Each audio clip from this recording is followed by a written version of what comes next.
بسم اللہ والسلام علی رسول اللہ۔ ایک سوال ہمارے دارالفتاء میں یہ آ رہا ہے کہ کیا روزے کی حالت میں ویکسینیشن کروا سکتے یا نہیں؟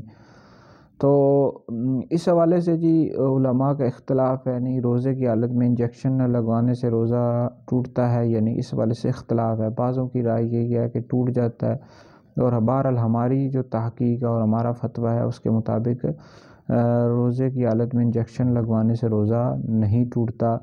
تو بہرحال اگر کسی کو کرونا وائرس ہو گیا یا نہیں بھی ہوا لیکن مجبوری کی صورت ہے، بعض اوقات یہ ہوتا ہے کہ دوسرے شہر سے آئے ہیں اور وہاں پر نہیں ہے ویکسین، اور آپ کسی اور شہر میں آئے ہیں، تو پھر اس مجبوری کے تحت آپ لگوا سکتے ہیں۔